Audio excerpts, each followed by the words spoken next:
സ്ഥാനങ്ങൾ മാനങ്ങൾ നശ്വരമാ. മേലുള്ള യെരൂശലേം നിത്യഗ്രഹം.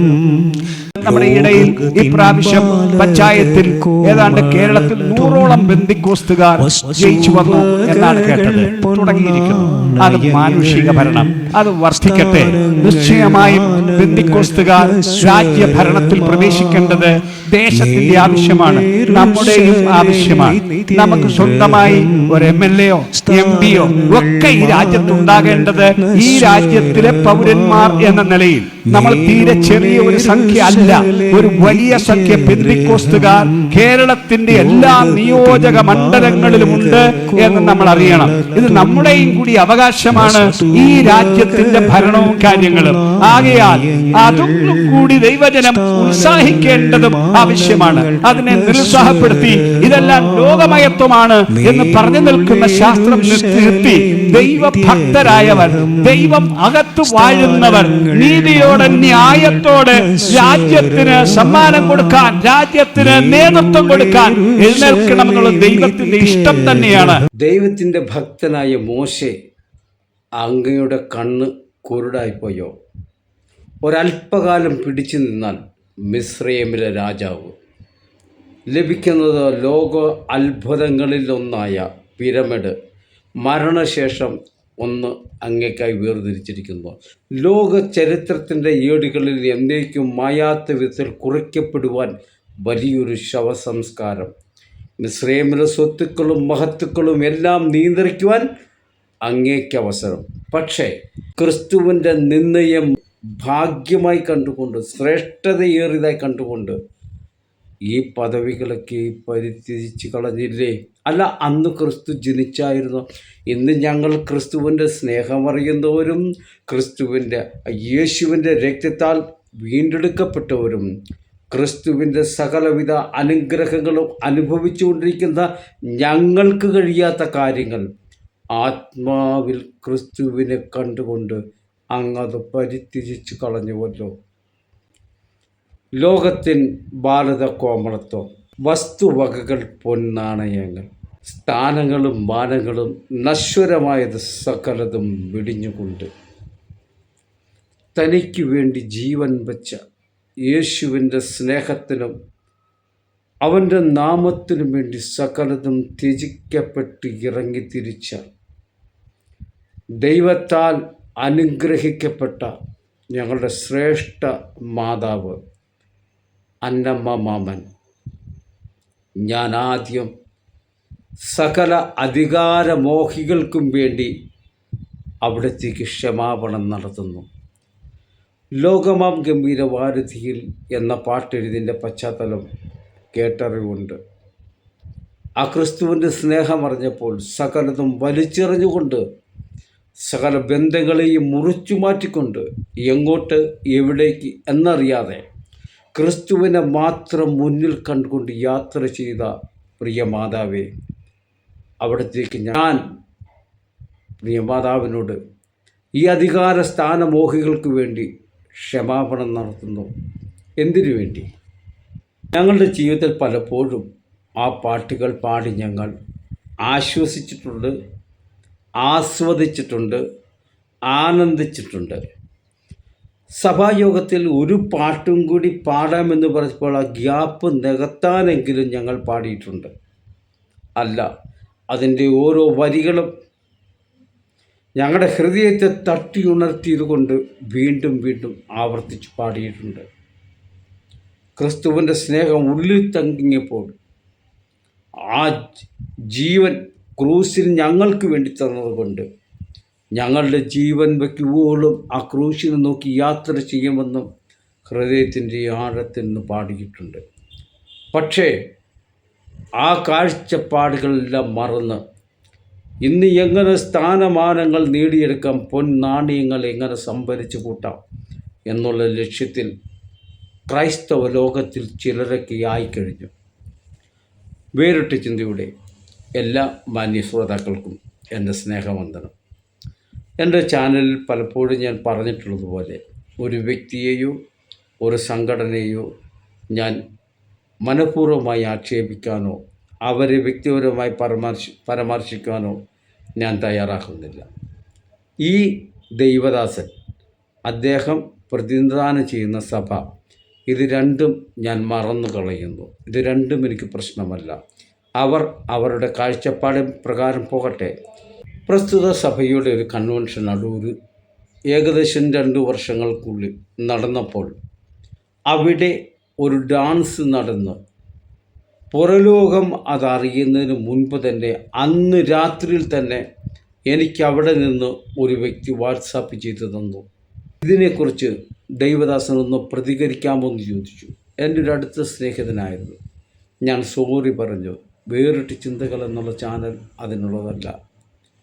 ദൈവവചനത്തിൻ്റെ സത്യത്തെ മറച്ചു വെച്ച് എപ്പോൾ കപട ഉപദേശം പ്രകടമാക്കുന്നുവോ അവിടെ ഞാൻ പ്രത്യക്ഷമായി ഇറങ്ങി വന്ന് എൻ്റെ ഈ ആശയങ്ങൾ ജനസമക്ഷത്തിൽ ഞാൻ പ്രകടിപ്പിക്കുമെന്നുള്ള ലക്ഷ്യത്തിൽ തുടങ്ങിയ ഒരു ചാനലാണ് വേറിട്ട് ചിന്ത. പക്ഷേ ഇവിടെ ഈ ദൈവദാസൻ എന്തു പറയുന്നു? താൻ മന്ത്രിയാകോ MLA ആകോ തൻ്റെ സഭയിലുള്ള എല്ലാവരെയും മന്ത്രിമാരാക്കോ? ഇതൊന്നും എനിക്ക് വിഷയമല്ല.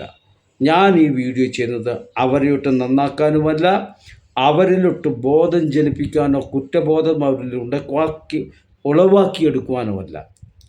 കർത്താവിന് വേണ്ടി സകർന്നും ചപ്പും ചവറുമെന്നെണ്ണി അരുമനാഥനെ വീളിക്കടിപ്പാനുള്ള വെമ്പൽ കൊണ്ടുകൊണ്ട് ഈ ലോകത്തിലെ പലതും ഹീനമായി എണ്ണി ചപ്പും ചവറും നെണ്ണി കർത്താവിന് വേണ്ടി ജീവിതം സമർപ്പിച്ച് കാത്തിരിക്കുന്ന ഭക്തജനങ്ങളോട് ഒരു കാര്യം പറയാനാണ്. നിങ്ങളിതൊന്നും കണ്ട് ഭയപ്പെടരുത്. ഞാൻ എൻ്റെ കഴിഞ്ഞ വീഡിയോയിൽ ഒരു കാര്യം പറഞ്ഞിരുന്നു. യോഹന്നാൻ തൻ്റെ വെളിപ്പാട് പുസ്തകത്തിൽ ആമേൻ കർത്താവേ വരണമേ എന്ന് പറഞ്ഞു. അത് പറയാനുള്ള കാരണം യേശു പറഞ്ഞു, ഇതാ ഞാൻ വേഗം വരുന്നു. അപ്പോൾ വേഗം വരുന്നു എന്ന് പറഞ്ഞപ്പോൾ യോഹന്നാൻ പറഞ്ഞു, ആമേൻ കർത്താവേ വരണേ എന്ന് പറഞ്ഞാൽ അങ്ങനെ തന്നെ വരണേ. അതെൻ്റെ അർത്ഥം. വേഗം വരണമേ എന്ന് യോഹന്നാൻ എടുത്ത് പറയേണ്ട ആവശ്യമില്ല. അങ്ങനെ തന്നെ വരണേ. അതാണ് ആമേൻ കർത്താവേ വരണമേ എന്ന് പറഞ്ഞത്. എൻ്റെ ബാല്യകാലത്തിലൊക്കെ ഞാനിത് കേട്ടിട്ടുണ്ട്. ഓരോ യോഗം കഴിയുമ്പോൾ ആമേൻ കർത്താവേ വേഗം വരണമേ. ഇന്ന് പണ്ടത്തെ ദാരിദ്ര്യവും ദുഃഖവും വിതകളൊക്കെ ഇച്ചിരി മാറിയപ്പോൾ ആമേൻ കർത്താവേ വരണമേ എന്നാക്കി, വേഗം എന്നുള്ളെടുത്ത് മാറ്റി. എന്ന് പറഞ്ഞാൽ വന്നാൽ കൊള്ളാം, പക്ഷെ പെട്ടെന്നൊന്നും വരണ്ട. കാരണം മക്കളൊക്കെ പഠിച്ച് ഏകദേശം ഒരു ഉദ്യോഗം ലഭിക്കാനും ഞങ്ങളൊക്കെ സർക്കാരിൻ്റെ ശമ്പളം വാങ്ങുവാനുള്ള കാലം അടുത്തു തുടങ്ങി. വിദേശങ്ങളിൽ ചെന്ന് ജോലി ചെയ്ത് ലക്ഷക്കണക്കിന് രൂപ സാലറി വാങ്ങുവാനുള്ള കാലം ഞങ്ങൾക്ക് വിദൂരമല്ല. അപ്പോൾ ഞങ്ങളുടെ ജീവിതം ഒന്നും കൂടി ആനന്ദകരമാകാൻ പോകും. അതുകൊണ്ട് ആമേൻ കർത്താവേ വരണേ, പക്ഷേ വേഗം വരണ്ട. ഒരല്പം കൂടി കഴിഞ്ഞാൽ വരാൻ പോകുന്നറിയാവും. ആമേൻ കർത്താവേ സംഗതിയൊക്കെ കൊള്ളാം, പക്ഷെ ഇപ്പോൾ വരണമെന്നില്ല. ഞങ്ങളൊക്കെ ഏകദേശം സെറ്റപ്പായി. ഇനി ഞങ്ങളുടെ ലക്ഷ്യം ഈ കേരളവും കൂടി ഇത് ഭരിക്കാൻ പിടിച്ചെടുത്താൽ ആമേൻ കർത്താവേ നീ വരണ്ട, നിൻ്റെ രാജ്യം വേണ്ട, ഞങ്ങളുടെ ഭരിച്ചോളാം. ഞങ്ങൾക്ക് മന്ത്രിയായി, ഞങ്ങൾക്ക് MLA ആയി, ഞങ്ങൾ മുഖ്യമന്ത്രിയായി എന്ന് വേണ്ട, എല്ലാം ആകാൻ പോവുക. ഇതിനെക്കുറിച്ച് ഞാൻ വിമർശനം പറയുകയല്ല, ഞാൻ വീണ്ടും പറയുന്നു. അദ്ദേഹത്തിൻ്റെ കാഴ്ചപ്പാട് പോകട്ടെ, അതിന് നന്ദി പറഞ്ഞു അഭിനന്ദനം പറഞ്ഞു കൊണ്ടുവയ്ക്കാണ് ഓരോ ചാനലുകാരൊക്കെ പുറത്തേക്ക് എത്തിക്കുക. അതൊക്കെ കൊള്ളാം, നല്ല കാര്യം. അവരുടെ കാഴ്ചപ്പാടിന് പ്രകാരം പോകട്ടെ. പക്ഷേ ഞാനൊന്ന് പറയാം. ആദ്യം ഞാൻ പറയാൻ ആഗ്രഹിക്കുന്നത്, എന്തുകൊണ്ടാണ് ഇവിടുത്തെ സുവിശേഷീകരണത്തിന് ഒരു കൂട്ടർ എതിർ നിൽക്കുന്നത് എന്ന് ചോദിച്ചാൽ മതപരിവർത്തനമാണ് അതിൻ്റെ പിന്നിൽ കാരണം. മതപരിവർത്തനം കൊണ്ട് അവർക്കുണ്ടാകുന്ന ദോഷം, അവർ പറയുന്നു ഈ രാജ്യം അവരുടേതാണെന്ന്. അപ്പോൾ മറ്റൊരു മതവിഭാഗം പറയുന്നു ഞങ്ങളുടെ ചക്രവർത്തിമാരാണ് ഈ രാജ്യം ഭരിച്ചു കൊണ്ടിരിക്കുന്നത്. അപ്പോൾ ഇന്ന് ഇന്ത്യയെ കാണുന്ന പ്രധാന 3 മതങ്ങൾ, 2 മതങ്ങളും അവരുടേതായ അവകാശങ്ങൾ പ്രഖ്യാപിച്ചു തുടങ്ങി. എന്തോന്നാ, ഞങ്ങളുടേതാണ് രാജ്യം, ഞങ്ങൾ ചരിത്രമെടുത്ത് നോക്കിക്കോ, വേദമെടുത്ത് നോക്കിക്കോ, ഞങ്ങളുടേതാണ്. അപ്പോൾ മറ്റൊരു കൂട്ടർ അതിൻ്റെ മുന്നിലത്തെ ചരിത്രമെടുത്ത് നോക്കിക്കോ, ഓരോ ചക്രവർത്തിമാരും ഞങ്ങളുടേതായിരുന്നു. എന്നാൽ ഇതൊന്നും അവകാശം പറയാതെ മാറി നിന്നൊരു ഗണമുണ്ട്. അതാണ് ക്രിസ്തീയ സഭ. അവർ പറയുന്നു ഈ ലോകം ഞങ്ങൾക്കുള്ളതാ, കൂടി ഞാൻ എൻ നാഥൻ്റെ വീട്ടിൽ ചെന്നു ചേരും. ലോകം എനിക്ക് വേണ്ട, ലോകത്തിന് ഇമ്പം വേണ്ട. ഇങ്ങനെയൊക്കെ പാടി നടന്ന ഒരു കൂട്ടർ ആളുകളുണ്ടായിരുന്നു. അവരിപ്പോൾ പറയുകയാണ് രാജ്യം ഞങ്ങൾ പിടിച്ചെടുക്കും. ഒന്ന് ഓർത്ത് നോക്കിക്കേ, അവർ ആരോപിച്ചത്, അതായത് ഇവർ മതങ്ങളിലേക്ക് ആളുകൂട്ടി, അവരുടെ എണ്ണത്തെ കൂട്ടി, അവർ ലാസ്റ്റ് വലിയൊരു വിഭാഗം ആൾ അവരുടെയായി കഴിയുമ്പോൾ അവർ പയ്യെ ഇന്ത്യക്ക് വേണ്ടി പിടുത്തം കൂടാൻ തുടങ്ങും. ഇത് അവരുടെ ഒരു ഭാവന മാത്രമായിരുന്നു. ഇന്ന് അത് ഭാവനയല്ല, യാഥാർത്ഥ്യത്തിലേക്ക് നീങ്ങിക്കൊണ്ടിരിക്കുന്നു എന്ന് അവരെ പോലും ഉറപ്പിക്കുവാൻ ചില ദൈവദാസന്മാരെന്ന് പറയുന്ന സഹോദരന്മാരുടെ വാക്കുകൾ തെളിയിച്ചു കൊണ്ടിരിക്കുക. ഇവരെയൊക്കെ എങ്ങനെ പാസ്റ്റർ എന്ന് വിളിക്കുമെന്നോർത്ത് വിഷമം കൊണ്ട് ഞാൻ സഹോദരൻ ഒതുക്കുകയാണ്. കാരണം ഇവരുടെ വായിൽ നിന്ന് പുറപ്പെട്ടു വരുന്ന വാക്കുകൾ വരും കാലങ്ങളിൽ നമ്മുടെ രാജ്യത്ത് വലിയ വിപത്തുകൾ മുളച്ചു വരും. അതിൻ്റെ വിത്തുകളാണ് ഇവർ വിതറിക്കൊണ്ടിരിക്കുന്നത്. അല്ല, ഞാനൊന്ന് ചോദിക്കട്ടെ, ഞാൻ അവരോടൊന്നും ചോദിക്കുന്നില്ല, കേട്ടുകൊണ്ടിരിക്കുന്ന സഹോദരന്മാരോടും സഹോദരിമാരോടും ഞാൻ ചോദിക്കട്ടെ, നിങ്ങളൊരു പക്ഷേങ്കിൽ അത്രയും കടന്ന് ചിന്തിച്ച് കാണില്ല. അയ്യോ, ഞങ്ങളുടെ നേതൃത്വം മന്ത്രി പറഞ്ഞത് ഈ പ്രാവശ്യം നോമിനേഷൻ കൊടുത്തു, ജയിക്കും, നമ്മൾ വലിയൊരു ശക്തിയാണെന്ന് കേരളത്തെ കാണിച്ചു കൊടുക്കാൻ പോവുകയാണ്. എൻ്റെ പൊന്നെ, ഇത് കേരളത്തെ കാണിക്കേണ്ടതല്ല, നമ്മുടെ ആരാധനയിൽ മുഴങ്ങ് വെളിപ്പെട്ടു വരുന്ന ശക്തി, ഇവിടുത്തെ അന്ധകാര ലോകം തിരിച്ചറിയണം. നമുക്ക് പോരാട്ടമുള്ളത് ആരോടാ? അവർ തിരിച്ചറിയണം. ദൈവജനത്തിൻ്റെ ആരാധനയിലും സ്തുതിയിലും സ്തോത്രത്തിലും മുഴങ്ങി വരുന്ന ശക്തി എന്താണെന്ന് അവർ തിരിച്ചറിയണം. ഇവിടെ ജനശക്തിയല്ല കാണിക്കേണ്ടത്, മറിച്ച് ജനത്തിന്മേൽ വ്യാപരിക്കുന്ന അഭിഷേകത്തിൻ്റെ ശക്തി കാണിച്ചു കൊടുക്കണം. ഞാനൊന്ന് ചോദിക്കട്ടെ സഹോദര, താങ്കൾ നല്ല കർത്താവിന് വേണ്ടി ഇറങ്ങിത്തിരിച്ച് മാതാപിതാക്കളെയും ചാർച്ചക്കാരെയും ജീവിത സുഖങ്ങളെല്ലാം വിട്ട് താങ്കൾ ഇറങ്ങിത്തിരിച്ചു. മറ്റൊരു കൂട്ടർ കാര്യം പറഞ്ഞ ക്രിസ്ത്യാനിയാണെങ്കിലും അവിടെ മധ്യസ്ഥനുണ്ട്, ഇവിടെ മധ്യസ്ഥയുണ്ട്, അവിടെ വിഗ്രഹമുണ്ട്, ഇവിടെ തിരി കത്തിക്കണം, ഈ കാരണമെല്ലാം പറഞ്ഞ് ഇറങ്ങിത്തിരിച്ചു ഇങ്ങോട്ട് പോന്നു. താങ്കൾ ഈ സഭാ നേതൃത്വത്തിൻ്റെ നിർദ്ദേശപ്രകാരം താങ്കൾ മത്സരിച്ചു MLA ആയി. ഉൾപ്പെട്ട് നിൽക്കുന്ന എൻ്റെ മണ്ഡലത്തിൽ തന്നെ ആയെന്ന് കൂട്ടിക്കൂ. ഞാൻ വിശ്വാസിയൊന്നും അല്ല, ഞാൻ മറ്റൊരു അന്യമതക്കാരനാണ്. ഞാൻ തുടങ്ങുന്ന ഒരു പ്രസ്ഥാനത്തിന് എൻ്റെ വിശ്വാസപ്രകാരമുള്ള ഒരു വിഗ്രഹമോ ഒരു ഫോട്ടോയോ അത് കൊണ്ടുവച്ച് അതിൻ്റെ മുന്നിൽ ഒരു നിലവിളക്ക് വെച്ചിട്ട് ഞങ്ങളുടെ സ്ഥലം മന്ത്രിയെയോ MLAയോ ഞാൻ ക്ഷണിക്കുവാണ്, ഇതൊന്ന് വന്ന് ഉദ്ഘാടനം ചെയ്തു തരണം. താങ്കൾ എന്ത് ചെയ്യും? ചെയ്തു തരുമോ? ഭക്ത, ലോകം എനിക്ക് വേണ്ട, ലോകത്തിനിമ്പം വേണ്ട എന്ന് പറഞ്ഞ് ഈ ലോകത്തിന് അനുരൂപമാകാതെ എന്നൊക്കെ പറഞ്ഞ് ജീവിതം വേർതിരിച്ച് വേർപാടിൻ്റെ നിലയിൽ നിന്ന് ദൈവത്തെ ആരാധിച്ച ഭക്തനോട് ഞാൻ ചോദിച്ച, നിങ്ങൾ വന്ന വിഗ്രഹത്തിൻ്റെ മുന്നിലും ആ ഫോട്ടോയുടെ മുന്നിൽ ഉയർത്തി വെച്ചിരിക്കുന്ന നിലവിളക്കിൽ ദീപം കൊളുത്തി ഉദ്ഘാടനം ചെയ്തു തരുമോ? ചെയ്തോ, എനിക്ക് വിരോധമല്ല, ഇത് മതവിദ്വേഷമല്ല, നിങ്ങളത് ചെയ്തു കൊടുക്കണം. ഞാനതാ പറയുന്നത്, നിങ്ങളത് ചെയ്തു തരണം. കാരണം അത് ചെയ്യാൻ മനസ്സുള്ളവനെ ഈ പണിക്ക് ഇറങ്ങാവുള്ളൂ. ഇവിടെ ഇതര മതക്കാരുണ്ട്, അവരുടെ സമ്മേളനത്തിന് വിളിച്ചാൽ പോകരുത് ഞാൻ പറയുന്നില്ല, പോകണം. അവരുടെ ഉദ്ഘാടന ചടങ്ങിന് വിളിച്ചാൽ പോകരുത് ഞാൻ പറയുന്നില്ല, പോകണം, സഹകരിക്കണം. കാരണം നമുക്ക് ഈ സമൂഹത്തിൽ എല്ലാ മതക്കാരുമായിട്ട് ചേർന്ന് സൗഹൃദത്തിൽ പോകണം. അതിന് മനസ്സുള്ളവനെ ഈ പണിക്കിറങ്ങാവുള്ളൂ. ഇനി ഇതിൻ്റെയൊക്കെ മൂല കാരണമെന്നറിയാമോ? ഈ ഹുമനിയൂസും അലക്സാണ്ടറും നമ്മൾ 1 തീമോഥെയോസ് ലേഖനത്തിൽ കാണുന്നുണ്ട്.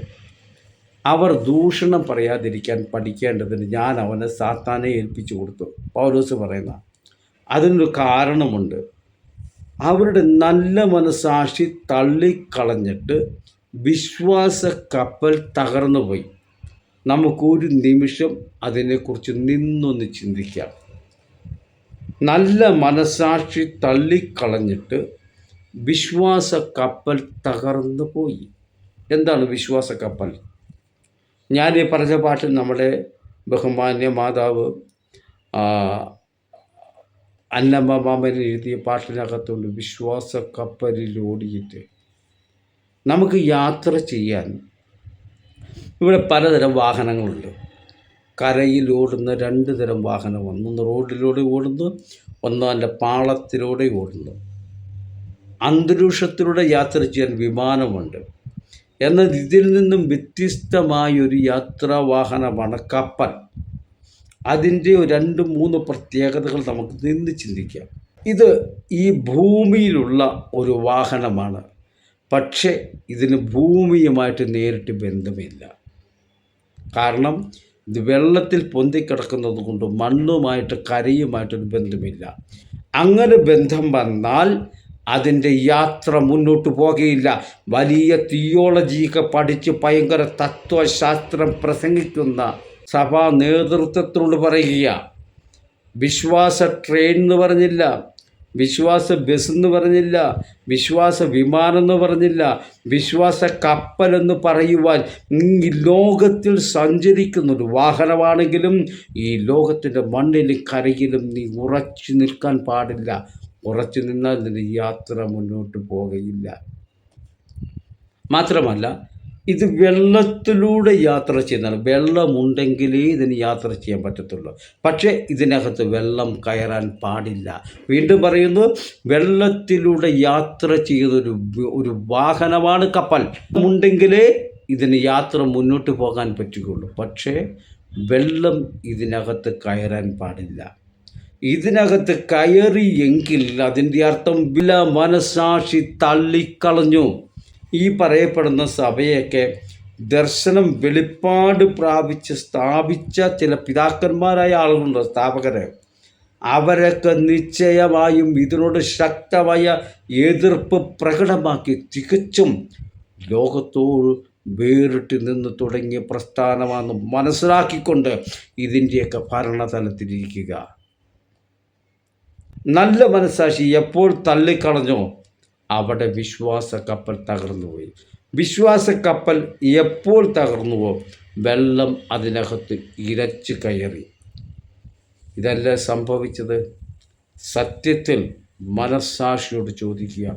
ഒരു കൂട്ടം ജനത്തിന് നേതൃത്വം കൊടുത്തുകൊണ്ട് കൂട്ടത്തോടെ കൊണ്ടുപോയി, എൻ്റെ ഭാഷയിൽ പറഞ്ഞാൽ മര്യാദയ്ക്ക് മേഞ്ഞുകൊണ്ടിരുന്ന പന്നിയുടെ കൂട്ടത്തിലേക്ക്, പന്നിയുടെ മേലേക്ക് 6000 പിശാച് വന്ന് കയറിയപ്പോൾ അതിനെ എല്ലാം കൊണ്ടുപോയി കടലിൽ കൊണ്ടുപോയി മുക്കിക്കൊന്നതുപോലെ ഏതാണ്ടൊക്കെ ബാധിച്ചിട്ട് ജനത്തെ കൊണ്ടുപോയി ലോകത്തിൻ്റെ വെള്ളത്തിൽ മുക്കിക്കളയുന്ന നേതൃത്വമല്ലേ ഇന്ന് നമുക്ക് കാണാനുള്ളത്.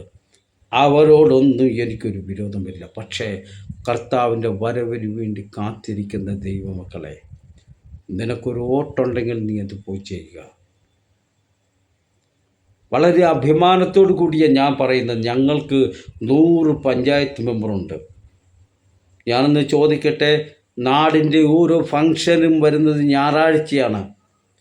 ഈ മെമ്പർ സംബന്ധിക്കേണ്ടതായ ഈ ഒരു ഫംഗ്ഷൻ വന്നാൽ, ഒരു ഇനോഗ്രേഷൻ വന്നാൽ, ഒരു സെലിബ്രേഷൻ വന്നാൽ മെമ്പർ ആരാധനയ്ക്ക് പോകണമോ, മെമ്പർ അങ്ങോട്ട് പോകണമോ? ഈ ഓണത്തിൻ്റെ സമയമാകുമ്പോൾ മിക്കവാറും ക്ലബ്ബുകളിലൊക്കെ സാംസ്കാരിക മീറ്റിംഗ് കാണും. അവിടെ മെമ്പറിനൊരു അവസരമുണ്ട്.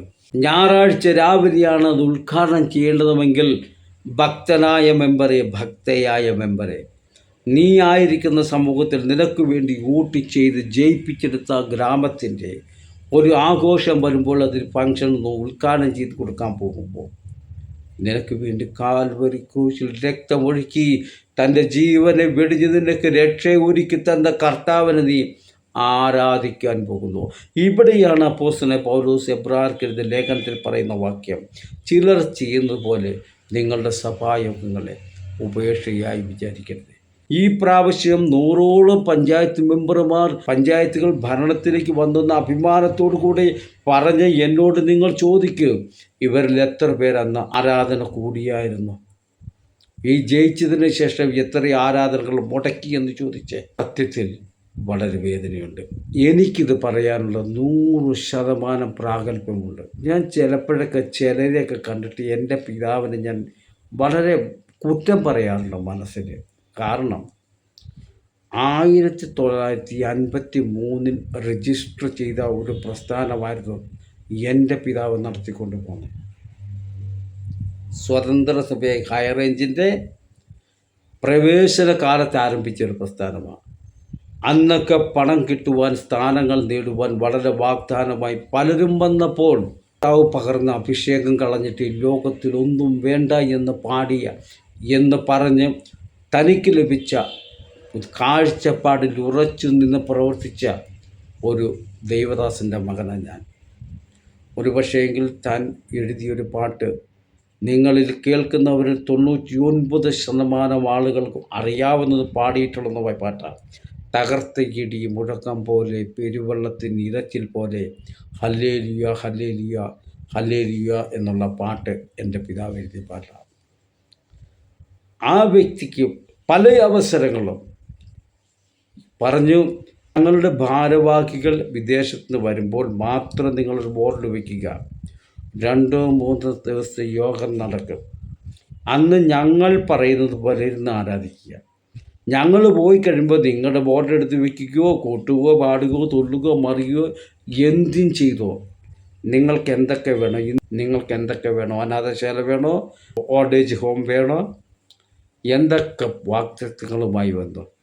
ഞാൻ സത്യത്തിൽ ചില സന്ദർഭത്തിൽ ചില ഘട്ടങ്ങളിൽ കടന്നു പോകുമ്പോൾ ഞാൻ ഓർക്കാറുണ്ടായിരുന്നു. പക്ഷെ ക്രൂശിനെ ഓർക്കുമ്പോൾ എൻ്റെ പിതാവിൻ്റെ സമർപ്പണത്തെ ഞാൻ വളരെ വളരെ വില കൊടുത്ത് ഞാൻ മാനിക്കുകയും ചെയ്യുന്നു. പിതാവിൻ്റെ പുത്രൻ്റെ പരിശുദ്ധാത്മന നാമത്തിൽ ഇവിടെ സ്നാനപ്പെട്ടിട്ട് അങ്ങ് വെള്ളക്കാരുടെ നാട്ടിൽ ചെല്ലുമ്പോൾ പിതാവിനെയും പരിശുദ്ധാത്മനെ മാറ്റി നിർത്തിയിട്ട് യേശുവിൻ്റെ നാമത്തിൽ സ്നാനമേറ്റിട്ട് വന്ന നേതൃത്വമുള്ള ഒരു നാട്ടിലാണ് നമ്മൾ ആയിരിക്കുന്നത്. വളരെ വേദനയോടുകൂടി പറയട്ടെ, ഇവരെയൊക്കെ എങ്ങോട്ട് കൊണ്ടുപോകുക? 2000 പന്നികളെ കടലിലേക്ക് കൊണ്ടുപോയതുപോലെ കൂട്ടത്തോടെ കടുന്തൂക്കിൽ നിന്ന് ഇവരെ കുന്തിച്ചാടിച്ചു വലിച്ചു ചാടിച്ചു വെള്ളത്തിലേക്ക് വീഴിക്കുന്നത് കാണാതെ ഈ നേതൃത്വങ്ങൾ അടങ്ങുകയില്ല. ഞാൻ എക്കാലവും സത്യ ഉപദേശത്തിന് വേണ്ടി നിലകൊള്ളുന്ന ഒരു ചാനലാണ് വേറിട്ട ചിന്തകൾ. മാത്രമല്ല, ഒരു പ്രസ്ഥാനത്തെയോ ഒരു വ്യക്തിയെയോ അവരുടേതായ ജീവിത വീഴ്ചകളെയോ സമൂഹത്തിൽ ചൂണ്ടിക്കാണിക്കാനുള്ള ലക്ഷ്യം എനിക്കില്ല.